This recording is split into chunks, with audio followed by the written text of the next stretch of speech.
best song on YouTube. Favorite part of my week. It's the KSR Happy Hour with the best intro music you could ever buy. Drew Franklin here with Zack Geoghegan, Tyler Thompson. We didn't even buy that music. I think that's the free one, but we enjoy it. Get us to stay. It's party time in the Thompson household. Watch out. Well, exciting times. Can't let you go at it alone.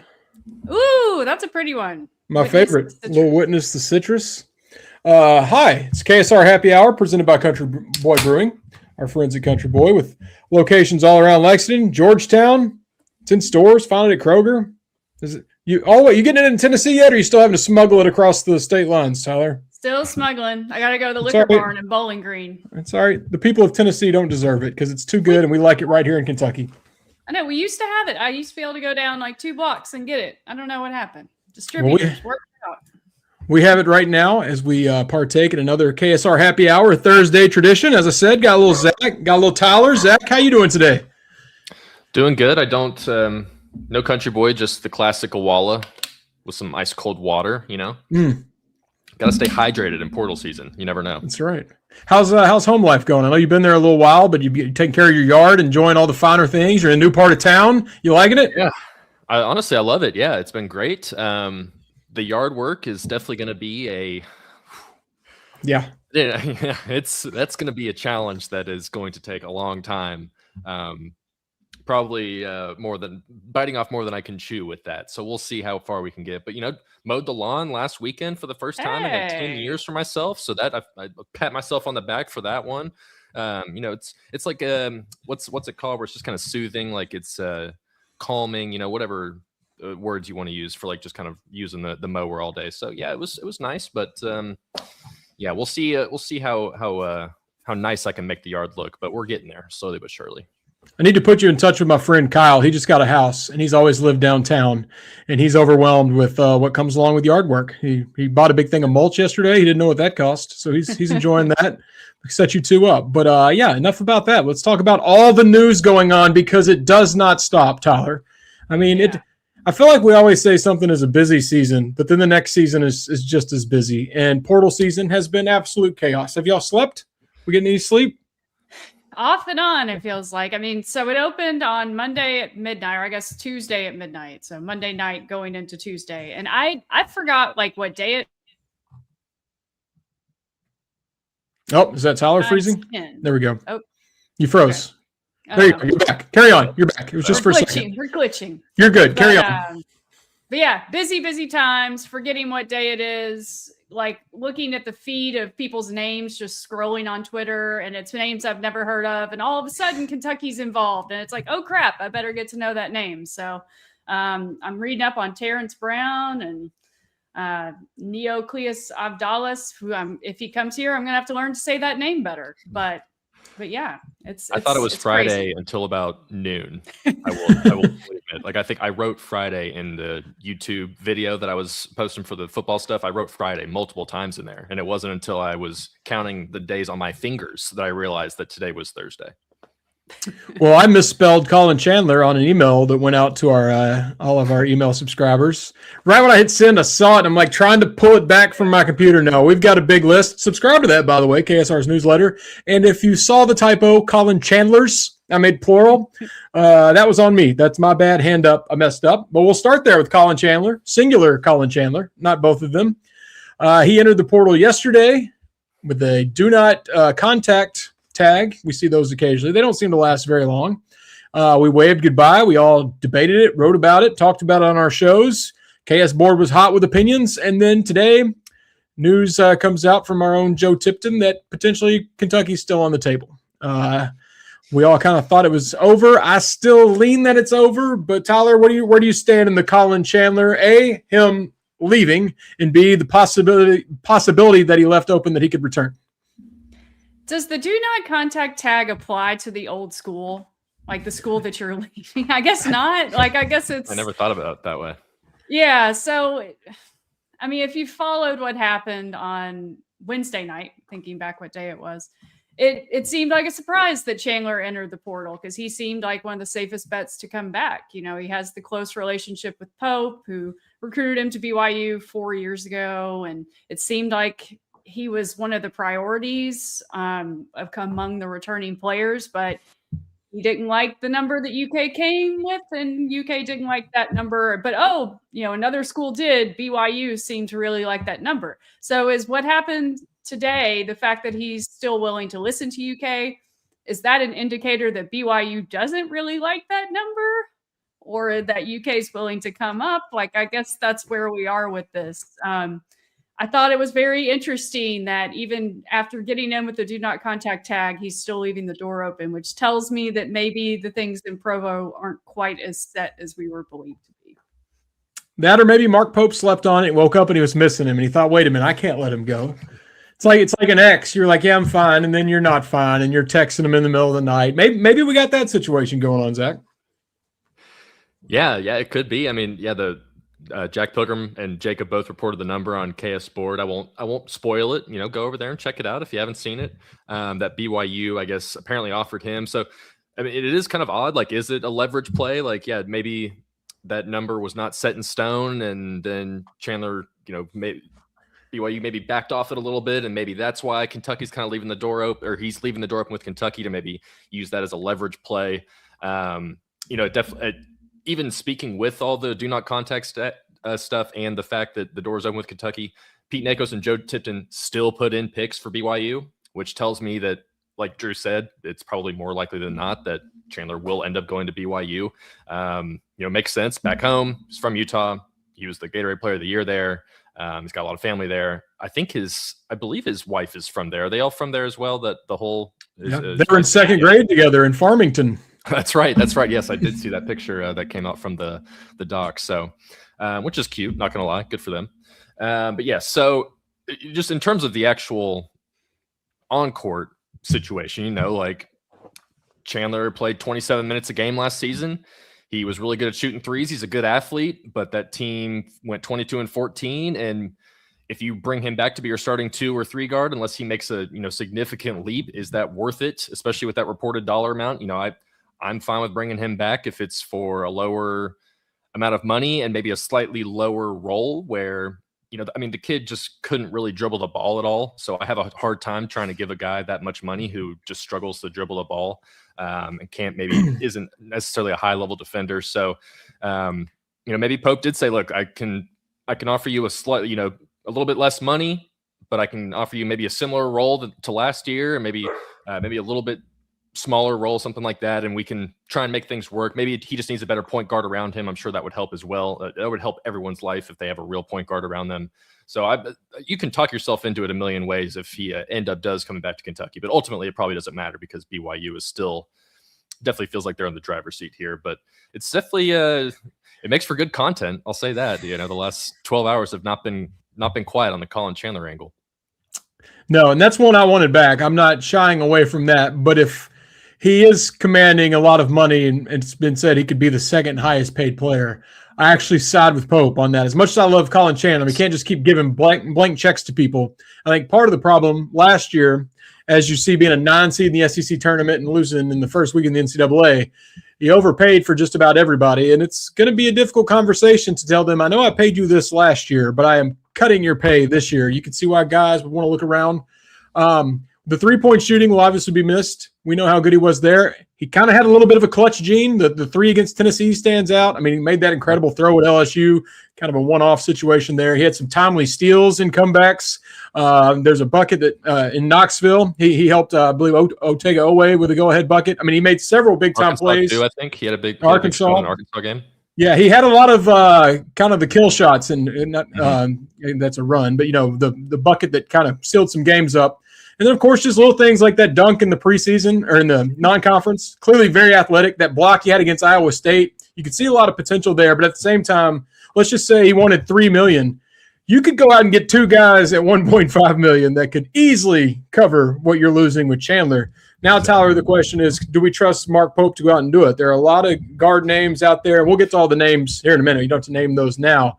But losing Chandler, I think, is a loss of retention. But at the same time, that your budget now has a lot more money to go out and get some dudes, and you could probably find a guy who, like Zach said, could dribble a little better and maybe be more of a complete player that's already proven and experienced instead of us kind of just hoping Chandler makes a leap. Yeah, that's certainly the hope. And like you said, there's a ton of names out there that UK is connected to. But I think that's something maybe to keep an eye on. To get a Collin Chandler equivalent right now, how much would it cost you? Like, would it cost you what Collin's asking? Probably not, but it's still going to cost you probably more than he's worth, because the numbers these kids are asking this cycle are just absurd. I was watching, Jack and Jacobs. Sources say, here comes the boom. Don't want to mess that up. And they said that here comes the sources say. I don't. Here comes the swallowed fire sword. Yeah.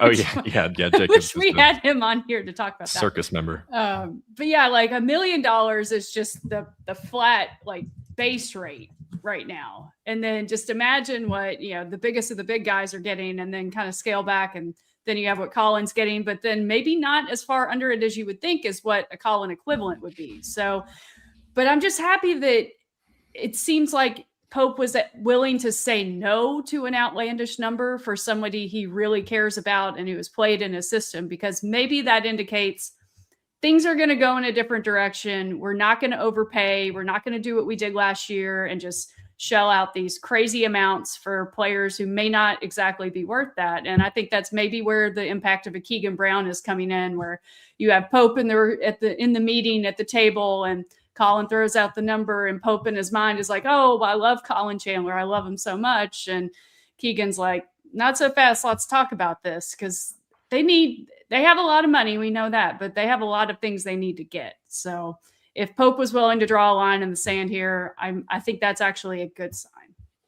I agree. There was talk of Pope maybe getting played a little bit at the negotiations last year, maybe agreeing to pay guys more than they were truly worth, maybe falling for things they were saying to other schools. I like the fact that this is indeed how it's being reported, that Pope's like, not this time. I love you, but I'm working within a budget. I know your value, and I'm sticking to that. That actually gives me faith in Pope building a good team this year. Quickly, I'm going to read a few comments because they caught my eye. A.Fee-OH1328.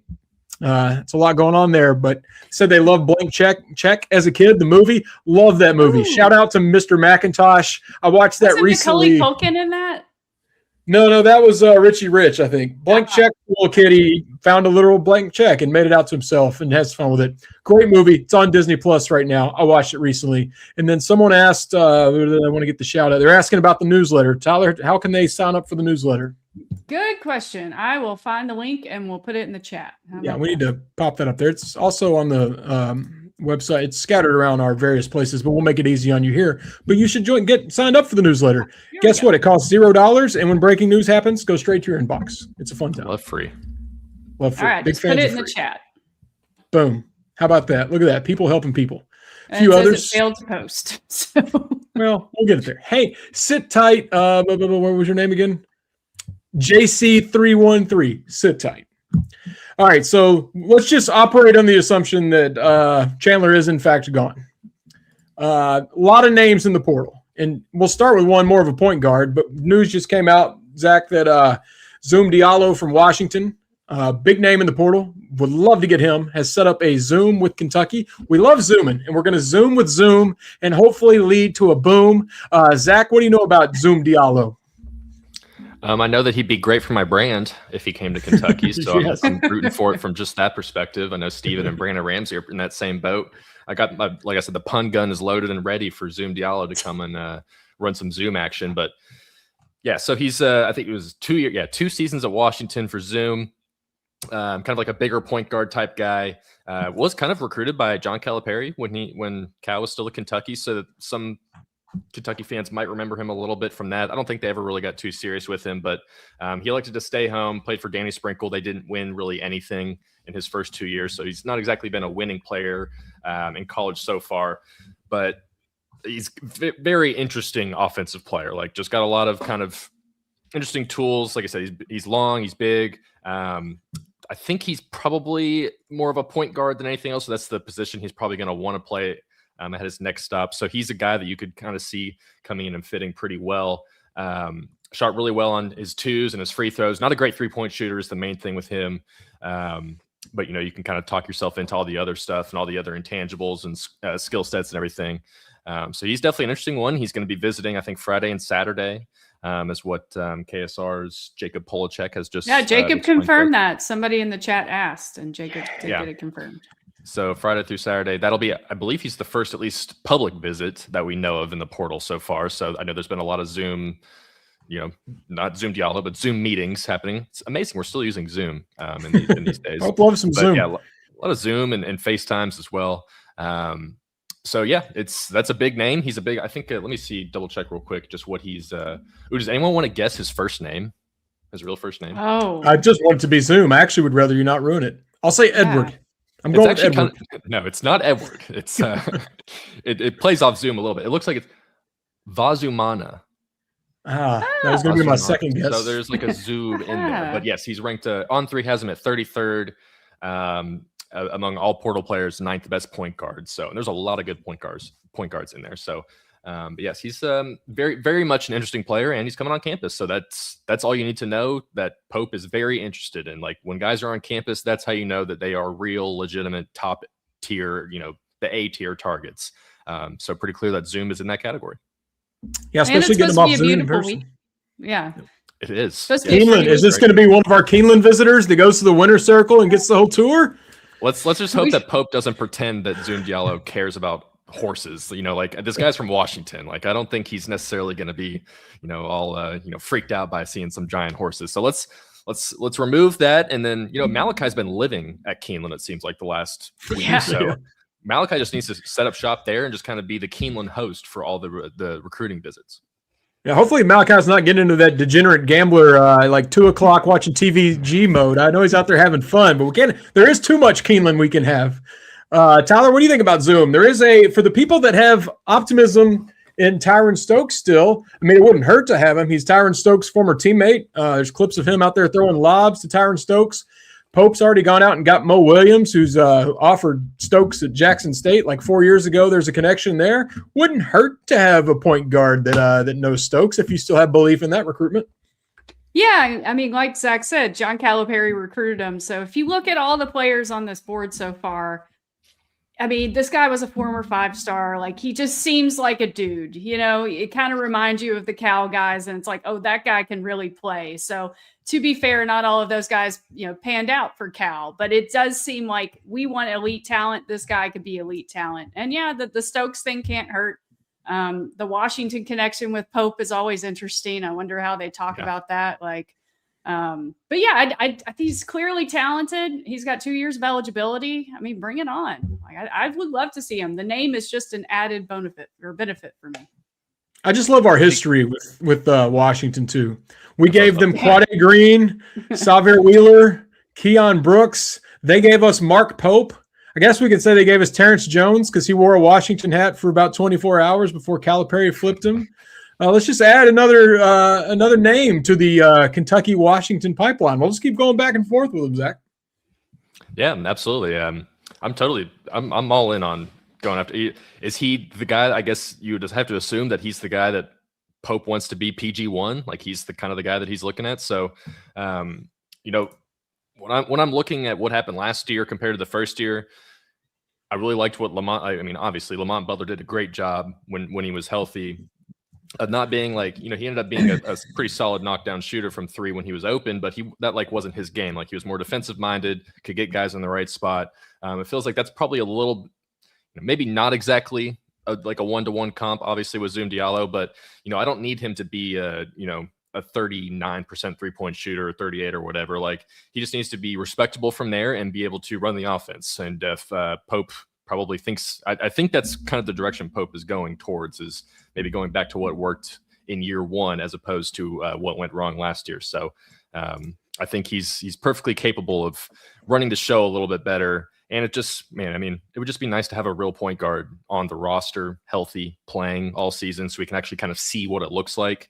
Because we didn't even get to see what Jalen Lowe could have been. So I don't even want to figure that out anymore. I just want to go back to what I know works. And what I know works is like a Lamont Butler style guy who can table set and get guys in the right spot. And I think Zoom is at least a little bit closer to that mold. Obviously probably not the caliber of defender that Lamont Butler was, though.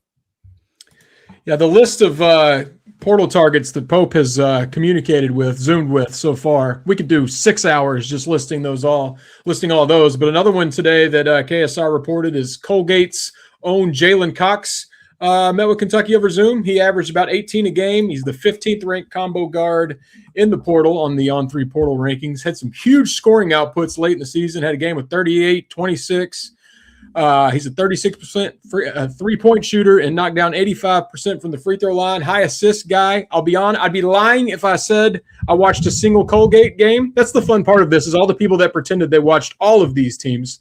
Should be pretty impossible to be caught up on all of this. But Jalen Cox is another name on the board, as I agree with Zach, and we gotta load up on several. I know you can't get all these guys that are high market guys to get on the team, but we cannot run it back with just the thin backcourt that Pope had a year ago. And it looks like Jalen Cox is a name that they're also looking over. Was it good from LA there? Yeah, I think we got to get over the whole. I would hope that Pope's first year has kind of gotten people over the whole mid-major, angst and anxiety.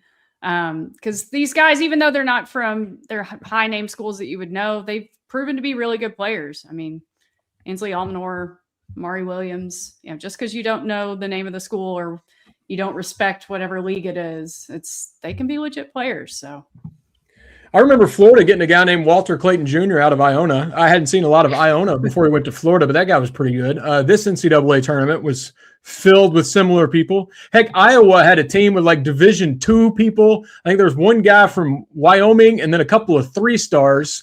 So, yeah, I mean, it might be the way to go getting some of these smaller schools and their guys. Zach, do you have a favorite target? You seem like a Finley Bizjack guy. Is there anyone you want the most?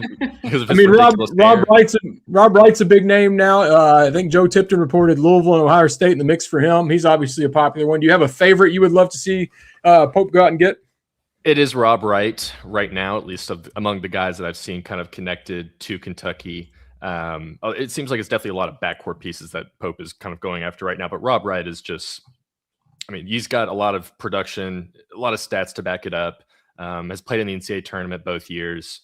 All those. So like I have a good feeling that he's going to be good at Kentucky if he came here. Like he would be a good productive point guard. Like he just has the track record's too good for him to come in and be a really good contributor from day one. So he's definitely my top guy. From what I've seen from the forward section, from the front court, like I know the Donnie Freeman kid from Syracuse really interests me. Former 5-star, McDonald's All-American, was good at Syracuse, but like Syracuse, like I feel like no one watches Syracuse anymore. Like they don't really know anything about Syracuse ever since. Like I've forgotten who their coach was. I think it's Austria is his last name, but I had no idea who he was until like a couple of days ago. So, but from the tape I've seen from him, he interests me. But like Jalen Cox, like is that was his name, right? The Colgate kid was Jalen Cox. Yeah. Like I haven't watched a lick of film on him, so I'm not even going to sit here and pretend that I know anything about him. But like Zoom Diallo, I did the little bio blast on, so I at least had a little baseline for him. But there's so many names going in and out right now that it is kind of hard to kind of keep track of them all. But of the guys that I've looked at, a super chat right there. We can put that towards Stokes right there, the $4.99 and the NIL fund for Tyron Stokes right there. Rob Wright is definitely like. I think he's still like a top 10 guy in the portal right now by On3, like one of the dudes that you go after and you can pay top dollar for and justify it pretty easily. So it is Rob Wright or Zoom Diallo, right? It is, probably, yes. Can't just get him both. Diallo's coming on campus. Yeah, I mean, if you get them both, that'd be awesome. But yeah. That would be nice. It'd be hard to convince him to do that. Yeah. I was going to read the super chat and it went away. I think it was about Stokes. I want to make sure I get it right and do the shout out. Can we get... Pop Whatever that back it up. takes. Here we go. I got it. From Logan's Woodshack LLC. I guess we're doing shout outs. Whatever it takes to get Stokes. We're here to win championship. Open your checkbook. It's time to get number 9. We debated this on the morning show, and I'm pretty much, within reason. It can't be $25 million, but I'm pretty much like whatever it costs. That's a guy you got to get. Even if there is some not gelling well with Pope, maybe he doesn't go on a legendary run and go to the Final Four. If he's truly the number 1 pick, there is value in Kentucky having him on stage with the UK logo behind him, putting on the hat and meeting the commissioner, because even though Pope had a couple draft picks and guys fighting for a spot in the NBA now, we don't have to go back to Cal where it's just all of them are turning in and out to the NBA, but we do need some NBA connections and getting a number 1 pick in Stokes. I think whatever it takes, even if it might cost you a couple other players, he's within reason again. You can't just pay him a billion, but Quaintance won't do it for you. Yeah, I think you got to know. Quaintance isn't going to do it. He's going to be wearing a UK hat.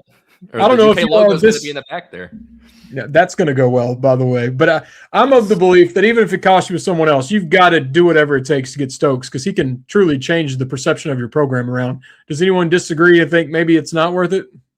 No, I think you nailed it. I think that's one reason why you're kind of hearing that it's like a communal effort from the university at this point to get him, because I think everybody realizes it's not just make or break for Pope this year. It's a critical year for the program.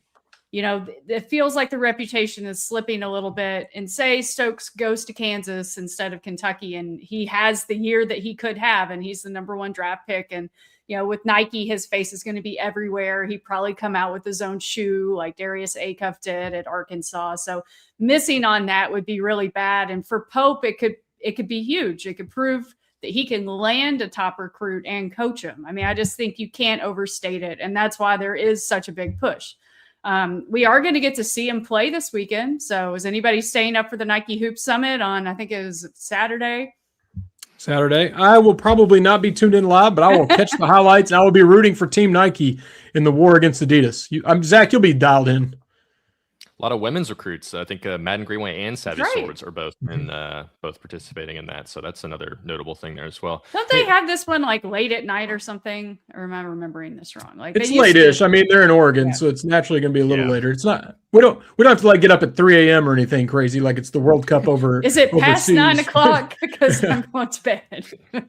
It can't be late as some of those tournament games. I'm in my old man era. When Tennessee played at like 10 o'clock, I'm like, oh, not watching that one. That's Bob Ross time in my house. Hey, Chase Swift, I got to correct you. I didn't say I value NBA players better. I'm not saying Stokes wouldn't work. There's a world where Kentucky wins the championship and he goes to the NBA. I want to be clear that I wasn't saying he's not going to work. NBA matters more. I'm just saying there's value in him being the number 1 pick. I think it could work. But if it doesn't, there's still value in him being the number 1 pick. We could do this. Were you about to say something there, Zachary? I have Stokes takes. I mean, I kind of go back. Well, it's not like hot or anything. I just kind of go back and forth on whether or not I think he is someone Pope should really go all in for and dump a bunch of money into. And a lot of people have mentioned in the chat, and it's been said online that Michigan just won the championship by being in a situation that Kentucky's currently in by only having 2 returning players and then bringing in a whole portal class. And maybe top freshmen aren't necessarily the ones that get you to win championships right now. Do you want to bring in someone like a Tyron Stokes who kind of has this perception around him? If that perception ends up being true and he's kind of a liability, like, this is like Tyler mentioned, this is a key offseason for Pope. So like, that's a massive risk to go after a guy who's clearly talented, but maybe has some baggage that comes with him. Like, is that something you really want to go for? Like, I'd say you could probably get a guy or two in the portal that can be just as productive, maybe just not as flashy as Stokes, and still make things work. And I'd almost just rather have guys that have played a lot of college basketball games and have won a lot of college basketball games. Like, I feel like that's what worked the first time around, is you brought in all these guys from other places that have played 100+ college basketball games. I think that's kind of the big value right now, is guys that have a lot of experience playing and winning. Zoom Diallo isn't really that type of guy because he just hasn't won very much, but Rob Wright fits that category. Like, so I go back and forth every single day on whether or not I think Stokes is actually someone Pope should go all in on. And to your point, ask Duke about freshmen in the tournament. I mean, Duke was at least the betting favorite at one point, and we saw that collapse with a massive hit the shot too. Well, that's true. Freshman hit the shot, but that was a pretty big freshman turnover to set up that shot. Yeah. Or I hate going back to that era, but after Oakland, Cal said, well, freshmen made mistakes. And it's like, well, that's your system. But there is something to, freshmen in the tournament. I mean, there's the stat. How many years has it been where there's been like one freshman on a starting championship team? It's been a long time since freshmen have really carried a team. So there's a lot to can they get it done in the end? I just think he has value beyond next season. If you get him, Pope can go, assuming it works out, Pope can prove that he can take a star and coach him and keep him on their NBA path. But a lot more to go with portal season. Yeah, if it all goes right, like if you get him, he comes in, he's great. Kentucky goes to an Elite Eight or a Final Four, and everything works. Then, I mean, it's obviously like hindsight, that makes it a no-brainer. The kid goes top 5, top 3. Then it's just great, and you're probably seeing Pope extend his tenure here for a couple years at least. Like, that'll build him some good grace at minimum if all that goes right. But there's also the opposite situation, which I don't really want to even think about how it could all go, because it just kind of happened last season. Yeah, and that would have bigger implications on Pope too, not just next season. But this portal stuff's not slowing down. I don't know if we'll get a boom soon, but we're on boom alert at any time this time of year. News keeps flowing. Heck, the Zoom Diallo news was posted right as we were starting this. Jacob and Zach couldn't be on happy hour because it's nonstop working the phones and news on their end. So lots more to come. Stick with us on all the basketball stuff. It does not stop, and going to be going for a long time. Kentucky football. Zach, you went to practice today, filling in our football guys, at least the interview, not the practices. Will Stein keeps the door closed on the practices. I don't mind that little gamesmanship. We don't need to know what's going on. But with our 2 football guys out, you and I have stepped up and helped write a few of the stories. And I just watched the interview with cornerbacks coach Alan Brown. Really liked what he said. What did you think of that, and anything going on over there at spring practice? Yeah, it was. I mean, I'm not necessarily a football Benny or whatever. Yeah, you're filling in. You're the substitute teacher on the football beat. Football Freddy, yes, that's So I guess today I was, but we got some video to go with it. Some nice B-roll here. One of the main things I will say, I like Alan Brown. Seems like a really good, young, energetic dude. The new cornerbacks coach. Praised guys like DeMarcus Gardner. I know he was big on. One thing I will note, and Drew, I know you were writing an article about it. The cornerback coach walked in. He's got a broken pinky finger right now because he's like after it in practice. Like he's like punching balls out in practice. Like he's active with all these guys, like being very hands-on. He wanted to emphasize the fact that he's a big players coach. Like, I know one thing he said, he wants his DBs to be really tight. Like he wants to play up. He wants to be aggressive on that side. So I know that's kind of a little bit different than maybe what Brad White was doing, where they were kind of leaving guys off the wide receivers, playing back a little bit. So I know that the whole defensive strategy is going to be more aggressive in general. So I think Alan Brown really likes that with his guys that he's got too. And then we got to hear from Lorenzo Cohen and Hayes Johnson. Hayes didn't really he didn't say too much. He's a Kentucky kid, but Lorenzo Cohen, he is a guy that kind of got some reps late. I think it was late in the season. Maybe when someone got hurt, he was able to come in and kind of contribute a little bit. But he was talking nothing but good things about Coach Bateman and the defense, and he's all in on the aggressiveness. Like he wants to be a guy that gets in there and gets a bunch of sacks playing on the edge there. So it was. I mean, I feel like all the stuff that comes out of spring practice right now is just positive, because it's hard not to be positive with all the things that are going on right now. Like got another commitment yesterday. I forget, last name was Wilson. I forget exactly who it was. But yeah, 3-star cornerback. So I think he's the 6th or 7th commit of 2027 for Stein. So yeah, he's getting things rolling. And I know he's got top 5 for he's in the top 5 mix for all these kids that are 4 stars, like borderline 5 stars. So he's putting in work, and the spring game it's coming up quick. So I know they're all the guys are jazzed to get out there and actually really hit some people in front of other people. Yeah, you mentioned the big takeaway from the conversation with Alan Brown. He did the peanut punch, the peanut Tillman ball swipe, which is funny because he's not a player. He is a coach. And he said, I like to mix it up. He actually said, if you see me on that grass, I'm 10 toes down. Sound like he's out there hitting people. That's one of the benefits, Tyler, of this young staff. I don't know if Stoops and the boys were getting down in the 3-point stance and roughing it up with the players, but these young guys, they love being a part of it. Yeah, the energy is awesome. I was listening to Steven talk on his show about just the nonstop energy. Like they have the music so loud that Stein has to talk in a microphone to talk to his guys, and they kind of make it fun and competitive and do games. And it's really exciting. And like Zach said, it's easy to be positive right now. He hasn't lost a game. So, but it's, Will Stein is doing the media tour. He went on a couple shows today, including one with On3's JD Piquel that was really fun. I watched another one he did with SEC State of Mind on Believe, and he was talking about his recruiting pitches, and he didn't mention any recruits by name because you can't do that. But he talked about, he had some really high-rated guys in his office this week, and he was talking about how he's selling Kentucky as a big-time program, and he doesn't want to beg and plead people to come to Kentucky. He wants them to come because they want to be there. And, he's the saying name on the all front of the jersey, you might say. Right. The sacred cloth. He also kind of reminded us, or at least I've forgotten, that UK's investing into the Joe Craft training facility weight room. He said there's $2.5 million worth of renovations coming in 2.5 weeks to that space. And it's tailored to what he kind of dealt with when he was at Oregon, like their facilities. So that's good. So he's pitching them on those upgrades. And obviously the upgrades coming to Kroger Field, which if you go to the spring game a week from Saturday, you're going to see those underway. So, I mean, he's saying all the right things. It's really fun. He's talking about how everything's forward thinking and the importance of a GM and all of that. So it's nothing but positivity for the football program. And I'm excited to see what they've got going at the spring game. But I don't know if you're not at Kroger Field, I don't know if you're going to be able to see it. That's something we probably need to kind of get in front of for fans. As of now, it will not be on the SEC Network Live, which it's college baseball time. So that's not super surprising, but I don't think it's even going to be available for streaming on SEC Network Plus, which is kind of a bummer.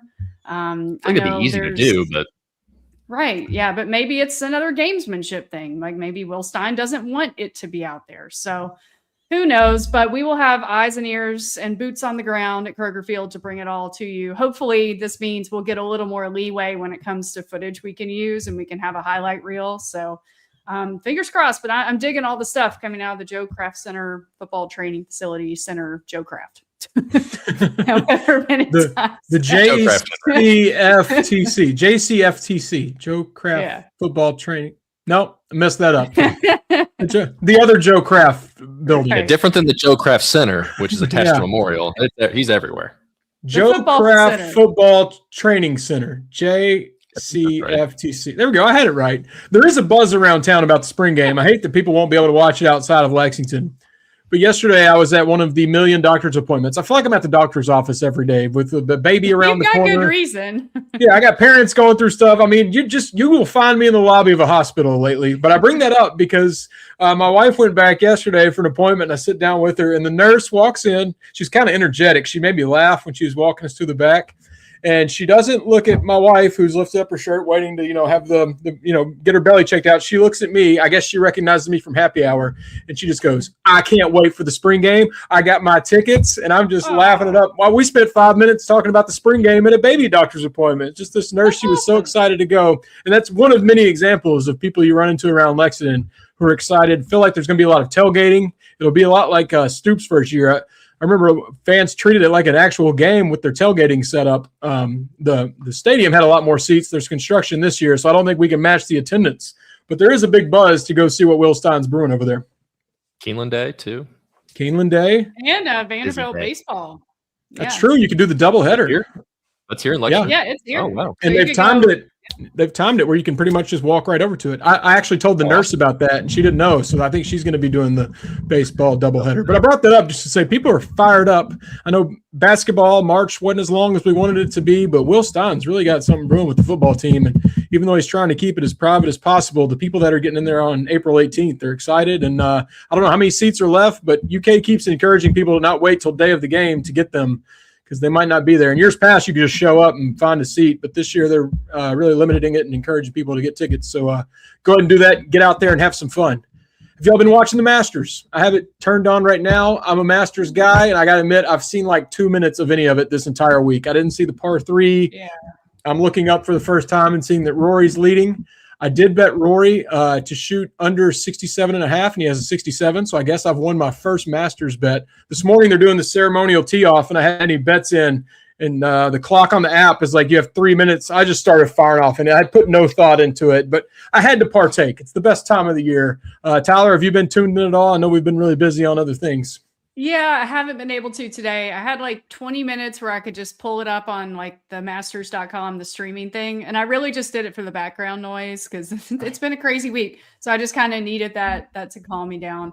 I'm trying to figure out who I'm rooting for this year. Like if you had asked me 5-10 years ago, I was not a Rory McIlroy fan, but last year seeing him win it, like I'm kind of am now. Like it feels weird. Did you all see that pencil drawing he had made of, him hitting the putt on 18 last year? It was like a black and white photo that somebody made a pencil drawing of. It's incredible. Like, and he commissioned it, and it took, I forget how many hours, but that was really cool. That was all over my algorithm this week.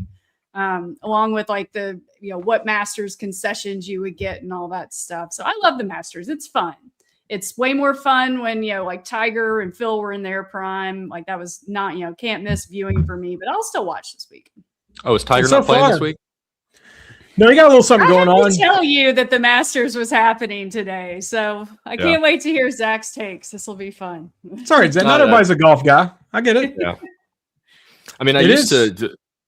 Well, when I had my old place, I had a TV in front of me, so I would put it on as like background noise. But in my new setup, I don't have a TV in the room with me, so I've definitely seen more about the menu there than I've seen about anything relating to actual golf. Like I know the cost of all their menu items probably better than I do who's actually in this event. You have $10. What would you get? I'd probably just get a bunch of egg salad sandwiches because they're like $1.50 or something like that, and then just pair that with as many beers as I can drink.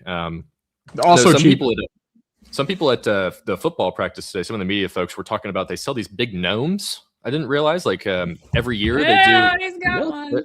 Yes, they do different gnomes every single year that like can hold things or like a golf club or something like that. So apparently those go for like a bunch of money on the resale market. Like if you I have a story about mine actually.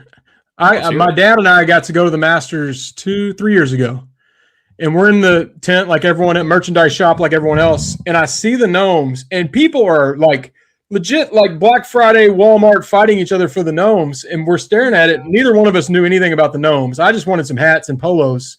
And one of the workers, they actually were from Kentucky. They came over, and he leans in, he goes, "Drew, you're going to want to get a gnome." I was like, "Why?" He's like, "People go crazy for those. They resell big." And my dad's like, "We don't want to carry that gnome." But then I'm like, I don't know. People are literally stabbing each other for these gnomes, and I could grab one right now and have possession of the gnome. So I bought this. It was only like $50, which isn't bad for master stuff. I had no idea what was going to follow. All over the course, I have it in a little bag. People are offering me, hey, $500 for your gnome. Hey, $600 for your gnome. And I'm looking at my dad. I was like, I'm going to definitely get out of here with a lot of money that can maybe carry our Airbnb. I was like, maybe we'll get to 1,000. I had no idea what I was holding all day. But then there's a moment, it's kind of winding down as a practice round. And me and my dad found a beer tent on the backside where there were no players. They're still serving beer. And they were like, it was Amen Corner. They were fixing the greens and getting it ready for the actual round. My dad ran a golf course his whole life, so he's like nerding out on their equipment, and we're sitting there and it's the perfect day and we're drinking beers, and I looked at that gnome and kind of having a father-son moment. I was like, this gnome is now priceless to me. Like, that's like a memory with my dad, like that'll keep forever. But I say that because it is insane what people will pay for these gnomes. I've luckily just happened to be in the shop as they restocked the shelf. I had no idea what I was holding on to, but we couldn't walk a hole without somebody going, "Hey, that dude's got a gnome," and people pulling out their wallets like, "Name your price." I still don't really know why it's so cool, but I lived it, and I'm lucky to have one. I even a year later, I got to go with Manny. I tried to buy one on eBay recently. It's like $800 for the 2024 gnome. I'm not paying that, but they are out of control with their gnomes. I feel like I got a lump of gold right here. It is pretty cool, though. Maybe it's full of gold. Isn't this year's have an umbrella or something? Yeah. There's rumors they're going to quit doing it because it's kind of gotten out of hand. So there's no telling what this year's. I'm so worried that's going to fall off the shelf. This shelf is so out of control, by the way. We got all kinds of stuff here. You need a John Calipari bobblehead? What do you need? I got it all. Anyway, Masters. A lot of people are upset that Jason Kelsey and Kevin Hart have been part of the coverage. Zach, you don't have to know golf to know something that has so much tradition and history. Do you think things get cornied up when they just start bringing celebrities that have no connection to it? Because I like Jason Kelsey and Kevin Hart, but there has been a little too much of them in what little I've seen of the Masters coverage. Wasn't Pat McAfee involved as well? I didn't see him, but I hope not. Probably. I will say these people are on enough stuff. We don't need them everywhere. Yeah. Yeah, and they just say the same things. Like Jason Kelsey's bit is the same bit over and over again. He's just kind of a big, chubby, lovable guy, type deal. But I have experience with Kevin Hart. He ruins all of my NBA stuff every single year. He ruins something NBA related, where he just comes in and takes over the All-Star event or something like that. So I cannot stand Kevin Hart. I think it's just because he's been force-fed down my eyes for the last 15 years, essentially. Don't find him funny at all. So that's terrible for the Masters if they have to deal with Kevin Hart and Jason Kelsey too. Like I've gotten tired of him as well. So that's the thing. They need to learn we get oversaturated. Well, they need to learn we get oversaturated. I like Jason Kelsey just fine on my NFL coverage, but like when I turn on the Masters, I don't need to see him taking shots at a par 3. Like, well, their whole thing is like, oh, we don't have phones, like we're this big, civilized, sophisticated event, and then Jason Kelsey's probably going to take his shirt off, on the 3rd hole or something like that, and start running around, and that's. I guess did I see he jumped into one of the ponds, or was that like? I think that's why I saw Pat McAfee. We can't have he that. jumped in there with him. Like, come on. I didn't see that. Pretty soon they're gonna, instead of the ceremonial teas in the morning with Gary Player and Jack Nicklaus, they're gonna have like Red Panda in the fairway, just bringing all the. Now you're talking. Actually, I would tune into that one pretty easily. I saw she dropped her bowls again. Was it the women's Final Four? Yeah, she's had a year or two, she goes through like a stretch, like a 10-day stretch where like in back-to-back days she'll just start dropping the bowls. But I will give her credit, she never quits. She always goes back, in that same halftime bit. She'll toss them all up there and get it all right. So a big Red Panda fan. Aren't we all? Like, let's hope she's not. What's the age of the guy who balances the chairs on his nose? Oh, that's the amazing Jonathan, I think. I was gonna say, let's just hope that she kind of like retires from the really. game before she gets to that point. Oh, that would be bad. Yeah, let's get off topic with that. Breaking news. Breaking news. Wani Nana. Yeah. What is it? I don't even know myself. Miles Byrd to Providence. So take him off of the big board. I think that was pretty expected at this point. Yes. An old name, Pop Isaacs, back in the transfer portal. Wow. So, that was a former Kentucky target. Name. Yeah. Mm-hmm. So Miles Byrd could be D'ing up Mo Diabate. I saw he was talking to St. John's. That's not a surprise to anyone. I can totally see him playing for Rick Pitino. I can totally see that. Yeah. I just want to know, I want to see Mo's first day at a St. John's practice compared to what he'd do with Pope. Like, I can just imagine it's the complete opposite ends of the spectrum in terms of the amount of yelling that goes on throughout a practice. So, but I feel like Mo probably likes that. Yeah, he's physical, defensive-minded guy. I think he's visiting there on Monday as well. Mo is visiting St. John, so he'll do great there, and they'll be able to share Pope stories. Him and Rick will, I'm sure, and I can see that working out pretty well for Mo. So I'm a big Mo fan. I hope that is where he goes actually, and I hope he's New York kid. He'd be going home. That's right. Yeah, I'll be rooting for Mo. Is there any word? I know this isn't our team anymore, but has DJ Wagner made any moves anywhere? Because I also think he would be good at St. John's. I'd like to see a little Mo Diabate and DJ Wagner with Rick. DJ also from the area. I think he'd work out at St. John's. I'd watch a little DJ there, but I didn't know who needs it. Yeah, true. Pitino would be just petty enough to do it, to get back at Cal, to be like, I can see what I can do with him. Fix him. We got a big X. Nice. Oh man. Yeah, this is our first X of the portal season. Hoochie Man 420 is already throwing out the Mark Pope whiff. Heard from a lot of that. We can't call everyone a whiff when he's talked to every single person in the portal. He can't sign 50 people. But I'll admit, I did want some Miles Byrd, even though it didn't look like Kentucky was ever going to lead that one. That was one of the first names that popped up in the portal. And I think the Lamont Butler connection had UK fans excited. Let's knock out some KS board questions. I will say one more thing. I think it sounds like Jasper's trending towards Alabama as well, which isn't a huge shock. Also not a surprise. Once Hubert Davis left North Carolina, I figured I would have assumed North Carolina, Alabama for him, and Hubert leaving narrowed it down to Alabama. Won't be shocked if that ends up where it's being. Nate Oates has always thought highly of him and almost got him the first time around. Finna Go Ham, one of our favorites. What does Pope have to do next year to be successful in your eyes? What's your baseline? What? I think that was a copy paste from last week's too. At the very end. That really, wow. I thought I had too much country boy. I was like, am I reading this correctly? It was the same one from last week. I didn't delete the first part of it. Oh, good. Hey, it's been a busy time for all of us. Your 5K videos of the spring practice look amazing. You're allowed to have a little typo here. Heck, I spelled Collin Chandler wrong on an email thread yesterday. It's like Kroger's, Collin Chandler's. Yeah, Walmart. So, yeah, Freddie calls him Collin Chandler. So we're a baseline for Pope next year. Anybody got strong opinions of that? We know it needs to be better than the 9 seed in the SEC and losing in the second round. Friday on SEC tournament start, Elite 8.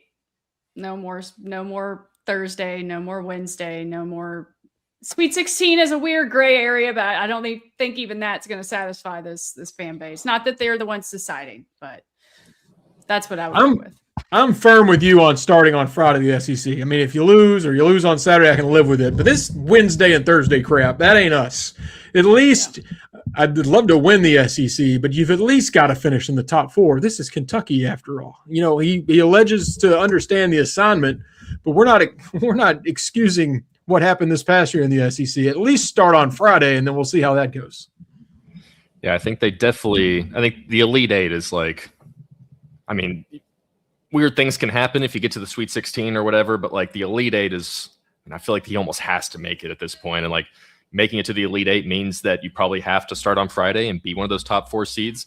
At that point, I don't necessarily like, it'd be nice to win it all, or to win that tournament and everything. But, you know, I can see a scenario where they lose that first round or that first game for them on a Friday. And then if they can still go and make the Elite Eight, I think fans would absolutely take that, you know, because just weird things happen in the tournament. So, but yeah, I mean, I don't feel like a Sweet 16 is going to cut it unless something crazy happens where, you know, a bunch of guys get injured the day of, or, you know, just some weird anomaly type stuff. But it definitely does feel like an Elite Eight kind of has to happen, or things are going to get a little bit ugly.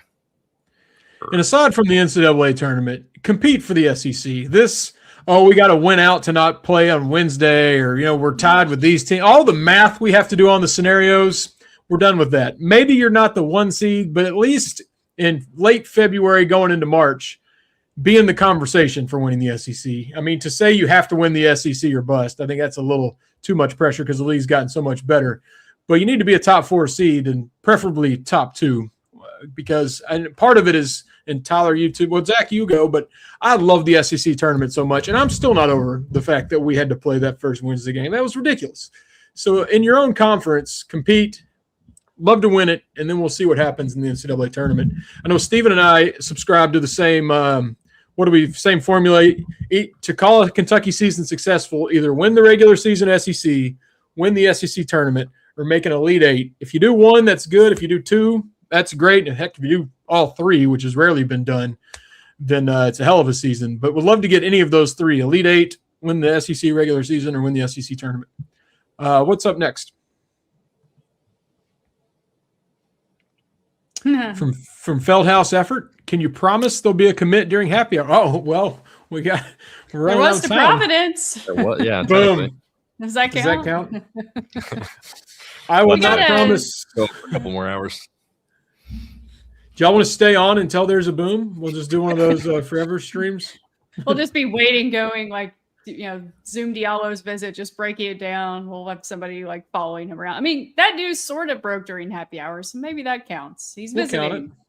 Look at that Yeah, impressive graphic. We're not going to do the Jack Pilgrim sources say waiting for Jackson Robinson decision, where he was live on YouTube for like 8 days and it turned into bench pressing Pat Kelsey and whatever came up. I mean, that was fun to watch, but I don't think we can pull that off right now waiting for a boom. Would be nice to get some booms going. It's a little early in the process, but I wouldn't mind a boom. Been a lot of Everybody negativity needs around it. here. Yeah. What's another one? That's the only ones that I saw on the sheet. Yeah, we've got Alright. some new ones. There was one that Okay. I just checked the board. J Turn 4 on KS Board says, "Dream your dream. Top 3 wish lists from the portal as of today." So as of the targets that we know of today. I will go Rob Wright. The damn X. Can we just take him off and not have an X? I know you can't do that on the fly, but that X is distracting. I'm like everyone else. Rob Wright would be my first pick. Yeah. I'm also with Zach on Donnie Freeman in the whole. He played somewhere where you almost didn't know he existed, but that was a high quality recruit. Where do we get the shooting? A lot of these guards he's looking at are great players, but especially with Chandler most likely gone, we do need a lights out shooter. Is there like a Lamar Wilkerson type or any of those guys that we know of where you know you're going to get some good 3-point shooting? Because most of these names are great players, but they're not 3-point guys. And for Pope's offense to really work, we need that to come to fruition. Yeah, Especially Biz Jackson, for 4. a good shooter there. You know, Tyrone your Riley, boy. a guy that my hair, his hair is ridiculous looking. Like, come on now. Tyrone Riley, I was kind of interested in last time around. Last offseason when Kentucky was kind of kicking the tires on him. But yeah, there's not I mean, Rob Wright's a really good 3-point shooter. He was like mid-30s last year at Baylor and then up to 41% this past season. So he's someone that you could really see. I know Terrence Brown, I think Terrence Hill as well, are both kind of like capable shooter type guys. But, you know, I don't really have like a wish list yet, to be honest with you. I think I'm just, because there's a lot of names out right now as well that are, you know, just kind of floating in there. Steven, you got something? Yeah. Have you guys seen that website, that Shooty Hoops? Oh yeah, that's a fun one. I went on Where it you build yesterday your for the team. first time. Yeah. What's Shooty Hoops? I don't know about this. You can build your team and it grades them. What? Go ahead, Steven. You're Awesome. going to explain it. I'll let you have the floor. No, you actually explained it pretty well. I think that's all it is. But yeah, it'll tell you what kind of players are available, and you can go in here and build the team. I got Kentucky up to number 2. We had to spend some money, but and we had to convince a lot of good players to come in. But it was based on the guys who Kentucky's targeting at least. So you can go in and add those players in and see what shootyhoops.com says of your build, your roster build. It's kind of cool. Yeah, we don't That's normally so shout cool. out other websites, but I had fun playing on that last night. Also, just kind of like the video game looking aesthetics of that. It's kind of got like a vintage video game vibe. It's fun to play around on there. So shout out to Shooty Hoops. This Pull is it back completely up. random, but yeah. Did you know the Weather Channel has a retro mode now? If you Yes. go to I did not. theweatherchannel.com and you hit it's only on desktop, it'll take you to like a 90s mode if you activate it, which is kind of fun. They had it on the app for like a day and then took it away, but it was really fun. So, Yeah, I found that out last week, and I've actually used it every day since. the it gets you, like, 90s the are old- back. What's like the Weather Channel music in the background too? That's like, you know, almost like jazzy, fun. but like kind of like just low, you know. Oh, look, see, it's Oh, no, I got to do that. yeah, It's and it fun. literally just like it scrolls by, like it kind of takes its time, but yeah, it's the old school vibes. Like you're That's waiting so for your school to pop up on the bottom to say that you know I have to go to school that day. Anytime I would go to see if my school was on there, it had just passed. It would be like the next county, and you have to wait for the whole cycle to come back around. In my case, Hopkins, I would have to wait all the way around. That was fun. I like this new Weather Channel thing you got going on. Steven, you said you built a team that got up to number 2. Can you reveal who all it had? Do you remember what you were building? I'm sure you've built 1,000 of them. Oh no, I do not remember that at all. Probably couldn't recreate it. But I did add in. Like I said, they were just. I'll have to go through this graphic right here and do it again. And maybe I did not have Miles Bird in there, so I'm not concerned about that at all. I did go with Rob Wright III. I did go with the Morauskas and Donnie Freeman. So I know of those 3. I think I added a shooter though. I found like one sharpshooter, and then it gave me a pretty good rating and had us at number 1 in the SEC. So give me the money, Mark. Just give me the money. I'll go out there. I'll get this put together for you. One guy that can shoot and is a high-level scorer, and I wish Kentucky were more involved with, when Blackwell from Wisconsin entered the portal, I actually thought Kentucky was going to be in the mix, and there hasn't been much of a peep on that. I don't know if that's behind the scenes and just hadn't really been reported, but in building that dream class, Wisconsin's John Blackwell had like 20 a game, 40% from 3, pretty good rebounder at his position. That might be, even with Wright, my number 1 pick, but there just hadn't been much contact, at least that we know of, on Kentucky's end. So he'd be fun to put in the Shooty Hoops with Rob Wright and your Donnie Freemans and have fun on that. We've had fun on here on the KSR Happy Hour. Was there any more questions, by the way, or should I wrap it up? Did you have a good one, Tyler? Good. I think we're probably good. There's a lot of back and forth about how people are going to take over the board because 3 of us are on a Zoom or on a show right now. So, but it seems like everything's okay. So okay, no fires to put out yet. Not Putting yet. out fires. Yeah. Well, we had fun here. Thanks for joining us on another KSR Happy Hour. The YouTube has been super busy this year with that. Whatever we named it. What do we call them? The Here Comes the Sources Say, or Sources Say the Boom. Do we have official Sources Say names? the Boom. Okay. I like that. I think they went with Yeah, sources say here comes the boom, but that's a little long. So, but we do need to get Jacob on here at some point to talk about how he thinks he can swallow a sword, because that was a sword on fire while he is also on fire. Oh, he was also on fire. I didn't remember Yes. that, but Yes. oh man, Jacob hasn't had a lot of sleep. I believe he can do it, honestly. Yeah, Jacob, who's already goofy enough. He sent some goofy texts, some fun ones. I love some Jacob. Had a good Jacob phone call too. He's so funny. but he's also killing it. He and Zach, everybody during these busy times. So keep following along with all things KSR, KS Board. Get signed up for that newsletter, CJ31. I put the link in the chat. So it's in the chat. Stick with us. Lots happening. Hopefully, boom's coming soon. We don't have one for you right now. Lots of zooming, but no booming, but we'll get the boom soon. Thank you all for watching, and go Cats.